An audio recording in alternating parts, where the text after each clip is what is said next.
இப்படிப்பட்ட ஒரு புனிதமான இந்த காலகட்டத்திலே ஆந்திர மாநிலத்துடைய முதலமைச்சர் மாண்புமிகு சந்திரபாபு நாயுடு அவர்கள் ஒரு குற்றச்சாட்டை வெளிப்படுத்தி இருக்கிறார். திருப்பதி லட்டு பிரசாதத்துடைய மகிமை, புனிதம், அது கெடக்கூடிய வகையிலே கடந்த கால ஆட்சியிலே கலப்படம் ஏற்பட்டிருக்கிறது, நெய்யிலே கலப்படம், அதுக்கான ஆதாரங்களை கொடுத்திருக்கிறார். புரட்டாசி மாசம் நாம அசைவம் தவிர்ப்போன்னு தெரிஞ்சே இந்த நேரத்துல இந்த மாட்டுக்கறி, மாட்டு கொழுப்பு இதையெல்லாம் ஒரு விவாதமாக்குறான், நம்மளை புண்படுத்துறான். அதே மாதிரிதான் ராகுல் அங்கிருந்து கடிதம் எழுதியிருக்கார். காங்கிரஸ் கட்சி திருமலை திருப்பதி லட்டு பிரசாதத்தில் புனிதம் காப்பாற்றப்படுவதில் உறுதியாக இருக்கிறது என்றார். பரிதாபங்கள்னு ஒரு யூடியூப் சேனல் அந்த தம்பியை கேலி கிண்டல் பண்ணி போட்டாங்க. போட்ட உடனேயே அதுக்கப்புறம் எதிர்ப்பு வந்த உடனே அவங்க வந்து மன்னிப்பு கேட்டாங்க. அதை அவங்க அந்த இதுல இருந்து எடுத்துட்டாங்க. இந்த ஏஆர் டைரிஸ் திருமலை திருப்பதிக்கு நெய் அனுப்பிய அந்த நிறுவனத்தின் மீது இத்தகைய குற்றச்சாட்டை வைத்திருக்கிறார்கள். இது குறித்தும் காவல்துறை விசாரிக்க வேண்டும் என்கின்ற கோரிக்கையை முன்வைக்கின்றோம்.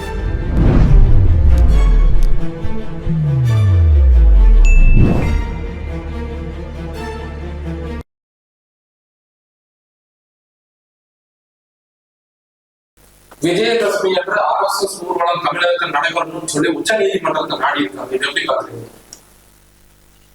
ஆளுகின்ற திராவிட மாடல் அரசாங்கம், திராவிட முன்னேற்ற கழக அரசு, அதுவும் குறிப்பாக நம்முடைய மு.க. ஸ்டாலின் அவர்கள் காவல்துறைக்கு பொறுப்பாக இருக்கிறார், முதலமைச்சர். அவரின் கீழ்தான் உள்துறை வருகிறது.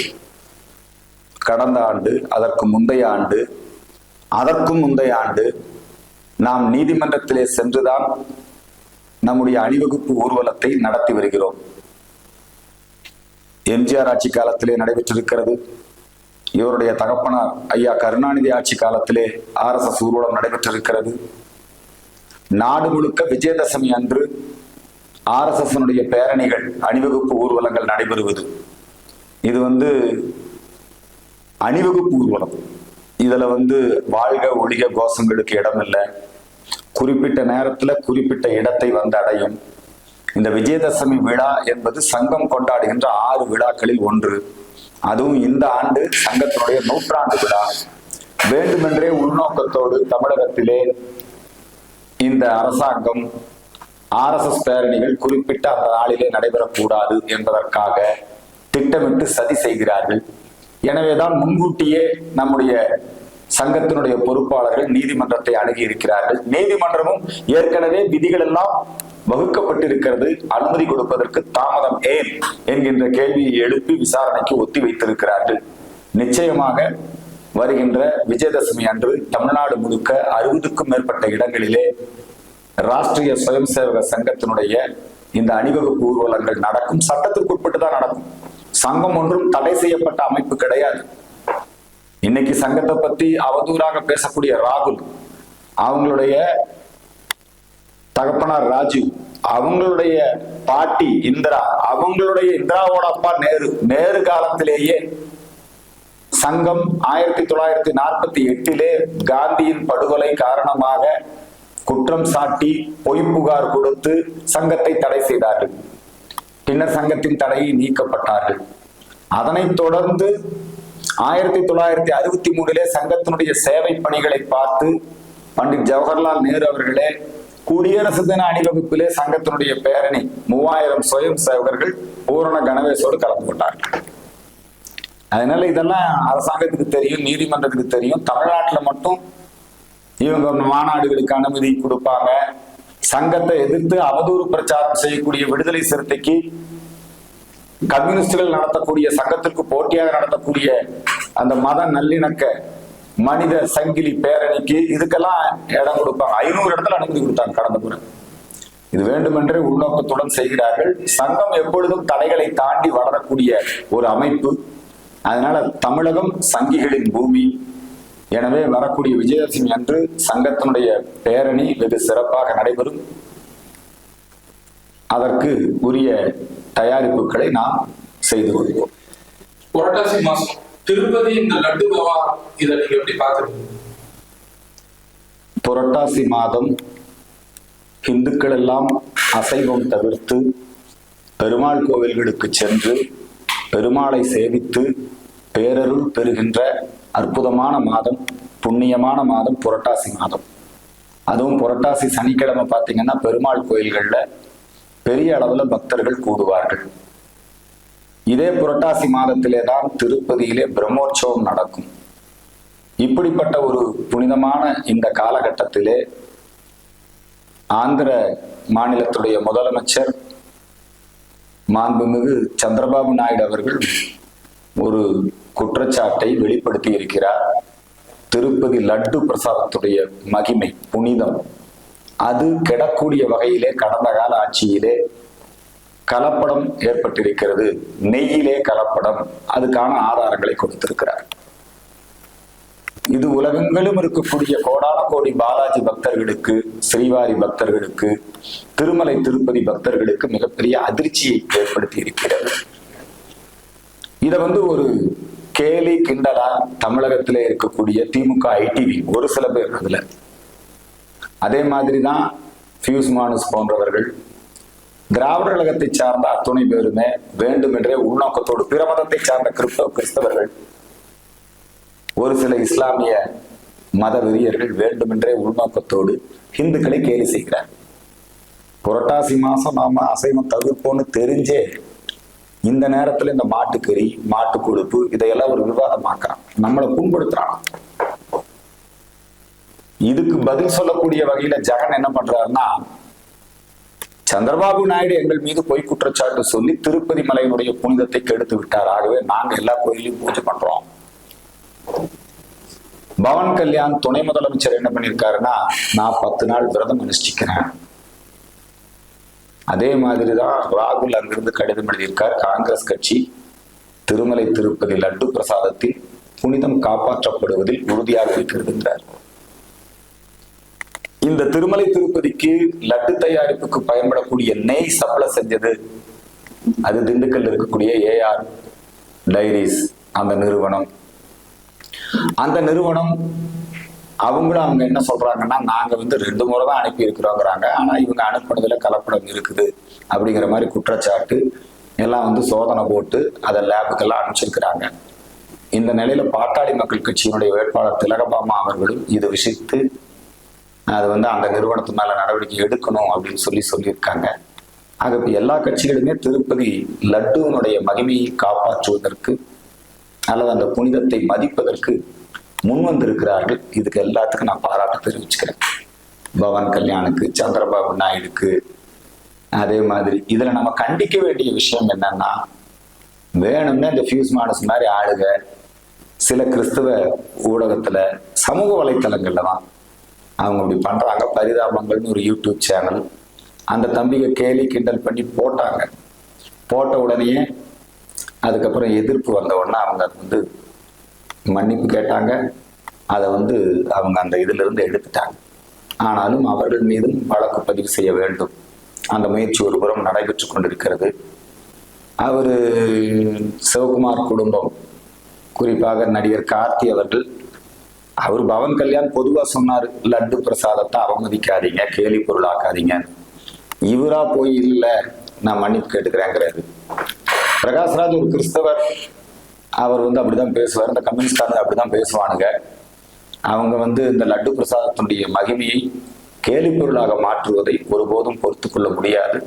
அதற்கு வன்மையான கண்டனம் இந்து மக்கள் கட்சியின் சார்பிலே தமிழகம் முழுக்க எல்லா பெருமாள் கோவில்களிலும் லட்டு பிரசாதத்தினுடைய மகிமையை அதை பேணுவதற்காக ஒரு சிறப்பு பரிகார பூஜைகளும் சிறப்பு வழிபாடும் செய்து, நேற்றைய தினம் கூட நம்முடைய திருமலை திருப்பதி தேவஸ்தானத்திற்கு சொந்தமான டி நகர் அங்கே இருக்கக்கூடிய திருப்பதி வெங்கடாஜலபதி கோவிலிலே பக்தர்கள் அனைவருக்கும் லட்டு பிரசாதம் கொடுத்தோம். இன்றைய தினம் கோவை லட்சுமி நரசிம்மர் கோவில், அதே மாதிரி வேலூர்ல எல்லா பெருமாள் கோயிலையும் இந்த சிறப்பு வழிபாடுகள் தமிழ்நாடு முழுக்க இந்து மக்கள் கட்சியின் சார்பிலே நடைபெற்றுக் கொண்டிருக்கிறது. குற்றச்சாட்டு உள்ளான ஏஆர் டைரி நிறுவனத்தை திமுக அமைச்சர்கள் காப்பாற்றுறாங்கன்னு சொல்லி பாமக குற்றம். பாட்டாளி மக்கள் கட்சியினுடைய குற்றச்சாட்டில் எந்த அளவுக்கு உண்மை இருக்கிறது அதை பற்றி போலீசார் விசாரிக்க வேண்டும், விசாரணை அமைப்புகள் விசாரிக்க வேண்டும். பாமக இது மாதிரி இந்த ஏஆர் டைரிஸ் திருமலை திருப்பதிக்கு நெய் அனுப்பிய அந்த நிறுவனத்தின் மீது இத்தகைய குற்றச்சாட்டை வைத்திருக்கிறார்கள். இது குறித்தும் காவல்துறை விசாரிக்க வேண்டும் என்கின்ற கோரிக்கையை முன்வைக்கின்றோம். தமிழக வெற்றி கழகம் மாநாடு வந்து அக்டோபர் 27 அறிவிச்சிருக்கிறாங்க. அவர்கள் மாநாடு வெற்றி பெற வாழ்த்துக்கள். ஜோசப் விஜய் அவர்களுடைய தமிழக வெற்றி கழகத்தினுடைய மாநாடு இந்த திமுகவினுடைய பல்வேறு விதமான நிபந்தனைகளுக்கு உட்பட்டு. இப்ப திமுக மாநாடு போட்டா இத்தனை நிபந்தனை போடுவாங்களா? ஜோசப் விஜய் அவர்கள் ஒரு புது கட்சி ஆரம்பிச்சிருக்காரு, ஒரு மாநாடு போறாரு. அந்த மாநாடு வெற்றி பெற வாழ்த்துக்களை தெரிவித்துக் கொள்கிறோம். தடைகள் பல வந்தாலும் அதை தகர்த்தெறிந்து விஜய் அவர்கள் தன்னுடைய அரசியல் பயணத்தை துவக்க வேண்டும். அவருடைய கொள்கைகள் கோட்பாடுகளை தெரிந்து கொண்டு அவர் மீதான விமர்சனங்களை நாங்கள் முன்வைப்போம். அதுக்கு கடுமையான கண்டனத்தை தெரிவிச்சுக்கிறோம். தமிழக வெற்றி கழகத்தை ஏன்பா திராவிட வெற்றி கழகமா மாத்திர? ஈவேரா தமிழர் கிடையாது. ஈவேரா தமிழ் மொழியை இழித்து பழித்து கேலி பொருளாக்கி பேசியவர். திருக்குறளை இழிவுபடுத்தியவர் ஈவேரா. தமிழர் பண்பாடு கலாச்சாரத்தை அழிக்க பிறந்தவர் ஈவேரா. அவர் இன்னும் அரசியல்வாதியும் கிடையாது. நீ ஏன் போய் அங்க போற? அதுக்கு எங்களுடைய வன்மையான கண்டனத்தை தெரிவித்துக் கொள்கிறோம். மிகப்பெரிய அரசியல் நாடகம், பிள்ளையும் கிள்ளிக்கிட்டு தொட்டிலையும் ஆட்டுறது. இது திமுகவே நடத்துது, பேசி வச்சு செய்யறாங்க. மக்களை இன்னைக்கு பல இடங்கள்ல பட்டியலின மக்களுக்கு எதிரான கொடுமைகள் தமிழகத்திலே இந்த ஆட்சியிலே, திராவிட மாடல் ஆட்சியிலே அதிகரித்திருக்கிறது. தீண்டாமை இழிவுகள் இந்தியாவிலேயே மிக அதிகமா இருக்கிறது இங்கதான். இந்தியாவிலேயே அதிகமா ஆணவ கொலைகள் நடக்கிறது தமிழ்நாட்டில தான். அதே மாதிரிதான் மலக்குழி மரணங்கள். நம்முடைய தஞ்சாவூர் பக்கத்துல அந்த இடத்துல பாத்தீங்கன்னா கூட்டு பாலியல் பலாத்காரம். ஒரு பட்டியலின சிறுமி, ஓரத்த நாடு அந்த பகுதியில் தினசரி பட்டியலின மக்களுக்கு எதிரான இழிவுகள், அது வேங்கை வயலா இருக்கலாம், இப்ப நாமக்கல்ல மலம் பூசணதா இருக்கலாம், சத்துணவு கூடத்துல, இப்படி பல இழிவுகள் நடந்துகிட்டே இருக்குது. இதுல இருந்தெல்லாம் திசை திருப்பணும். இப்ப சிறுத்தைகள் இப்ப எங்க சாராய காய்ச்சி உற்பத்தி செய்து விற்கக்கூடியது, காய்ச்சறது, குடிக்கிறது எல்லாம் இங்க, வருமானம் எல்லாம் இங்க. ஆனா ஒன்றிய அரசு தடை செய்யணும்னு போராட்டம் பண்றாரு. இது எப்பேற்பட்ட நாடகம்? இது எப்படி ஜனங்க ஏத்துக்குவாங்க? ஜனங்களை முட்டாள் நினைச்சிட்டு இருக்காங்களா? அவரே வச்சு எங்களுக்கு ஆட்சியில் பங்கு, அதிகாரத்தில் பங்குன்னு ஒருத்தர் பேச விடுறது, அப்படி இன்னொருத்தரை வச்சு மக்களை திசை திருப்பதற்காக. டிஎம்கே ஃபெயிலியர் எல்லா இடத்துலையும். அதனால அவங்க இந்த மாதிரி ஒரு அரசியல் நாடகத்தை நடத்துறாங்க. அதே அக்டோபர் 2 தமிழ்நாடு முழுக்க இந்து மக்கள் கட்சியின் சார்பிலே திருமாவளவன் அவர்களுடைய மது ஒழிப்பு அரசியல் நாடகத்தை கண்டித்து இந்து மக்கள் கட்சியின் சார்பிலே பூர்ண மதுவிலக்கு கோரி நிகழ்ச்சிகள் நடத்தப்படும் என்பதை தெரிவித்துக் கொள்கிறேன். சென்னை மாநகராட்சியில் நடந்த கூட்டத்தில் பார்த்தீங்கன்னா சொத்து வரி உயர்த்தி, அதுக்கு எல்லா கட்சியும் எதிர்ப்பு. தமிழ்நாடு முழுக்க சொத்து வரி, மின் கட்டணம், அதே மாதிரி கழிவுநீர் வெளியேற்றுகின்ற கட்டணம், தண்ணீர் கட்டணம், இது எல்லாத்தையுமே உயர்த்தி இருக்கிறாங்க. பத்திரப்பதிவு கட்டணம், அதுக்கு நம்ம கடுமையான எதிர்ப்பு தெரிவிக்கிறது மட்டுமல்ல, இதையெல்லாம் வாபஸ் பெறணும். பேருந்துகள் சரியா இல்லை. பேருந்துகள் பாதுகாப்பான பயணம் இல்லை. பேருந்துகள்ல படிக்கட்டு இல்லாத பேருந்து, மழை பெய்ந்தா ஒழுகக்கூடிய பேருந்து, சக்கரம் டயர் கலந்து ஓடுற பேருந்து. இந்த பேருந்துகள் சீரமைக்கப்பட வேண்டும். பயணிகளின் பயணம் பாதுகாப்பாக அமைய வேண்டும். அதே மாதிரி எந்த பணிகளுமே சரியா நடக்கிறது இல்லை. ரோடு போடுறாங்க, ரோட மறுநாள் ஒரு விளக்குமாறு வச்சு கூட்டினா ரோடு போயிருது.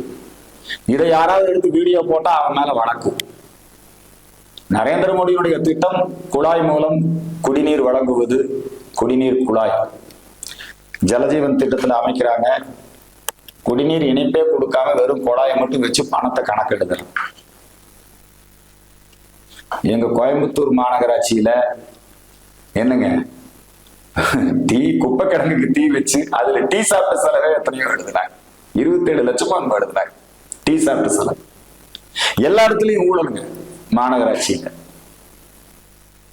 கக்கூஸ் விடுறதுல ஊழலுங்க. சகலத்திலையும் ஊழலா இருக்குது. இதுல இருந்தெல்லாம் மக்களை திசை திருப்பணும் அப்படிங்கிறது தான். அதுக்கு இப்படி ஏதாவது பிரச்சனைகளை கிளப்பி விட்டே இருப்பாங்க.